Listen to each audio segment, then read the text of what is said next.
ain't got no problem with him either. You know, Okay. I had disliked a lot of things that he was saying, you know, and how he was acting. He's definitely scared of me. You know, if you have a fighter talking so much trash in front of you, why don't you make an example of him to the world? Beat me in the ring and make a whole lot of money. Given the history of the sport, I didn't see nobody that can compete with Terence Crawford. And older, he got miles on him, and he ain't got that. You know what I mean? These guys, I don't think know what they do anything. It's mostly talk. Youngest super middleweight champion of all time, David Benavidez. This dude is dude can punch. Where the hell do you go from here? Terence "Bud" Crawford has done what many thought could never be achieved. In a night that will be remembered for generations, he pulled off one of the most extraordinary accomplishments in modern boxing. His victory wasn't just another win, it was a statement that shifted the conversation around the sport, cementing his place in history. Fans, analysts, and even fellow fighters are calling it a defining moment that proves greatness can still break through when the odds seem impossible. Congratulations, man. You did it. I'm so proud of you. You used all my tricks to beat Canelo, just like I showed you. You went in there, and you got it done. Unbelievable, bro. All jokes aside, go man. Congratulations, champ. So well deserved. While the world rushed to crown him as one of boxing's all-time greats, a new challenge was suddenly placed on the table, one so big it shook the celebration overnight. What should have been a moment of pure triumph quickly turned into a storm of controversy and debate. The proposed matchup lit a fire across the boxing community, drawing headlines and sparking rivalries. And when Crawford himself addressed the situation, his reaction was anything but calm, unleashing a sharp and fiery response that no one saw coming. What do you see for yourself after this fight? How long do you want to be in the sport? How long do you want to be actively fighting? I don't know, you know. It's not something you think about? You're just going fight by fight? I always take one fight at a time, you know, one fight at a time. I feel great, I'm healthy, and like I said, I'm looking forward to having some fun. Behind the scenes, one of boxing's most influential power brokers has been pushing for a fight that many in the sport view as reckless. The matchup being discussed isn't just high risk, it borders on dangerous, even for a veteran champion like Crawford. Supporters argue it could be the biggest payday of his career, but critics warn it's a gamble that could put his legacy, and perhaps his health, on the line. The very idea has split fans and experts alike, fueling heated conversations about where the line should be drawn when greatness collides with risk. I'm sick of seeing fighters getting the easiest fights just because they're getting the biggest paychecks. Like it don't. At the end of the day, it's not even about money. It's about giving the fans of boxing the fights that they deserve.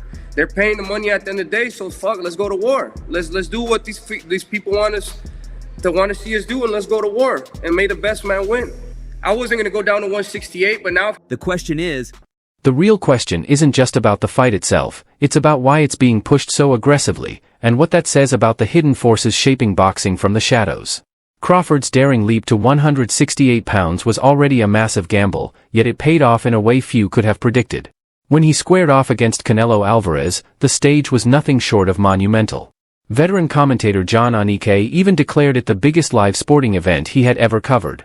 Inside the ring, Crawford delivered more than just a win. He delivered a masterclass in skill, composure, and dominance, leaving no doubt that he belongs among the sport's elite.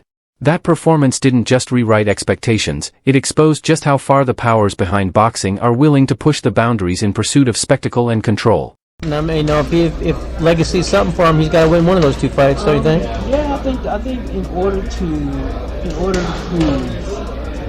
that he is one of the greatest Mexican fighters in history, I think that he would have to beat one of those guys.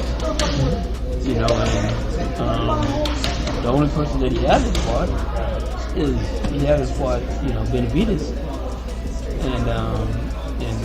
and I don't know. Bud said he wouldn't fight him, but I don't think that's true. I think that if that fight happens, I think Bud would also entertain that, and if he does entertain it, it seemed like the way that he beat Canelo would be able to beat him again.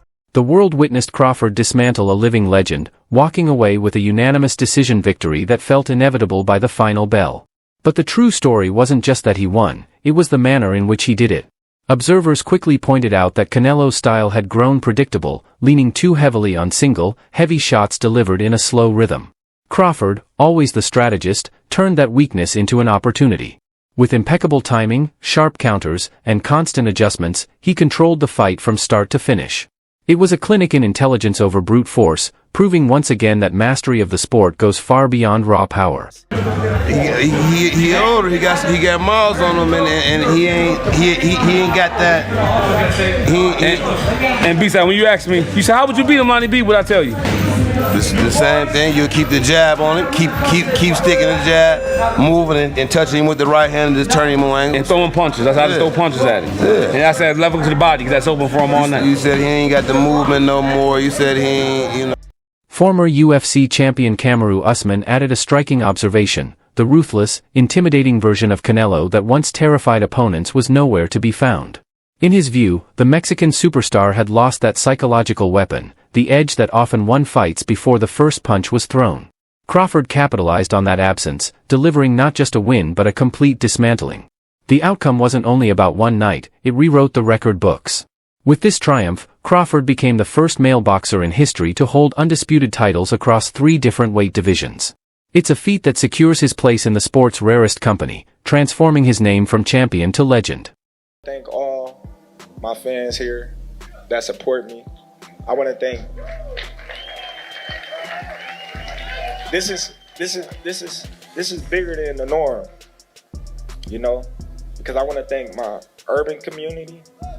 I want to thank my Latin community. I want to thank my white community. And I want to thank my Asian community, my African community. I want to thank everybody because today you see us all as one. And a lot of people always say, how you get the Mexicans to side with you? I said, they my people too. I said, so it don't matter if I'm fighting Canelo. Some of the urban community is going for Canelo. Just as celebrations reached their peak, a disruptive voice entered the conversation, one that carried enough weight to change everything. That voice belonged to Turki AlalSheikh, a towering force in today's boxing world whose influence extends far beyond the ring. Backed by immense financial power, his ideas don't arrive as casual suggestions, they land more like directives that can realign the entire sport. When he speaks, promoters, fighters, and networks take notice, because his involvement has the power to reshape matchups, careers, and even boxing history itself. Do you want to see a rematch? No. He's not beaten Crawford, Canelo. Okay. I think he can he improve? Maybe. But okay, so wait. If he's not beating Crawford, which is fair, right? I agree. Based on what we saw, I do think he can make improvements, but who knows? Is there someone else better out there than that you'd rather see Crawford fight than Canelo? Well, Turkey did ask, could Bivol get down to 168? I asked, Turkey said, can Benavidez? I thought he said Bivol. No, as well. I said Bivol. Oh. Turkey said Benavidez. Well, certainly not. Certainly not Benavidez. I don't think he's beaten Benavidez. I think that's a bridge way too far.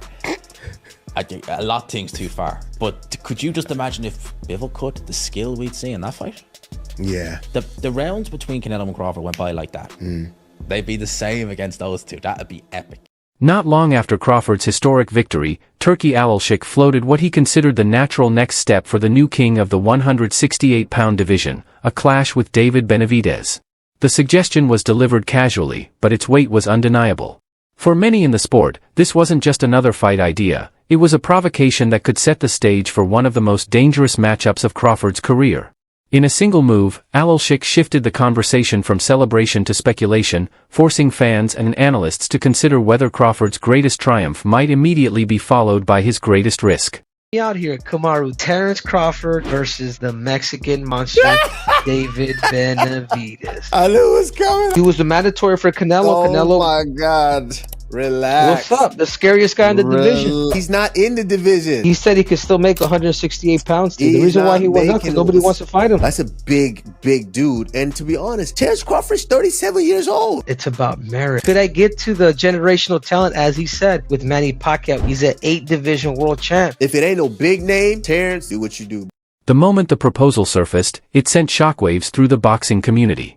This wasn't treated as a passing remark, it was recognized as a calculated move with serious implications. Almost instantly, debates erupted among fans, commentators, and fighters over whether the matchup made sense or crossed the line into danger. And at the center of the storm was Crawford himself, who didn't stay silent. His fiery response turned a bold suggestion into a full-scale controversy that no one could ignore. Would you ever entertain a fight with David Benavidez?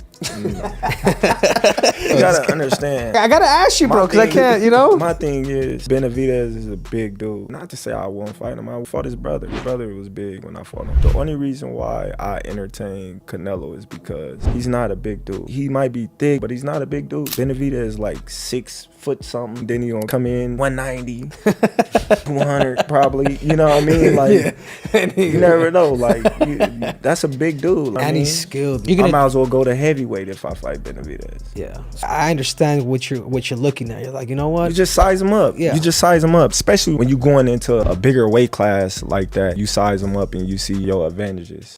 Crawford's response came quickly and left no room for doubt. He flatly rejected the idea of facing David Benavidez, a fighter many describe as a Mexican monster. In Crawford's view, the size difference alone made the matchup unrealistic and unsafe. He reminded fans that his bout with Canelo Alvarez was different. Despite coming from separate divisions, the two men are essentially built the same. Benavidez, however, is another story. Standing well over 6 feet tall and known to rehydrate to nearly 190 or even 200 pounds by fight night, Crawford argued the physical mismatch would be extreme. By laying out the numbers so vividly, he made it clear this wasn't about fear, but about fairness and logic in the sport. Canelo hasn't fought David Benavidez yet, and a lot of people looked at him having to move from the super middleweight to the light heavyweight division to, to get some of the matches that he wants. But if you were at 168, when we think about anybody at 168 outside of Canelo, the first name that comes to anybody's mind is David Benavidez. What about the potential for a fight like that? Oh, like I said, man, that's a big dude. You know what I mean? He ain't even at 168. You know, when you look. Right, not now. It's at 175, yeah. He probably can't even make 168 no more. But when you look at these fights, especially coming up, you gotta be realistic. You gotta, say, all right, how big is this dude really is? Because David Benavidez, he can fight his ass off, and I told him that a long time. I told him that when, before I fought his brother. I said, man, dude, you can fight, dude. You gonna do big things. But the dude gonna come in at like 200, 210. You know what I mean?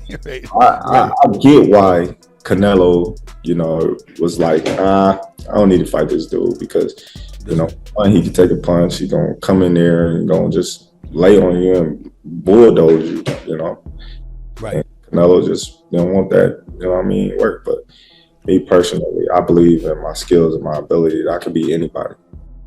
Crawford's position was so unshakable that he punctuated it with a statement that stunned both fans and analysts. With a mix of defiance and disbelief, he remarked that if he were expected to fight Benavidez, he might as well jump all the way to heavyweight. The remark underscored just how outrageous he viewed the proposal, framing it as an almost absurd demand. In that single line, Crawford transformed his refusal into a headline, leaving no doubt about the seriousness of his stance. The way Crawford is, Crawford's very he has a big ego, especially when it comes to anything he does, bro. He has a big ego. And I said this yesterday. I won't be surprised if he dominates Canelo and then they offer him Benavidez and he says, okay.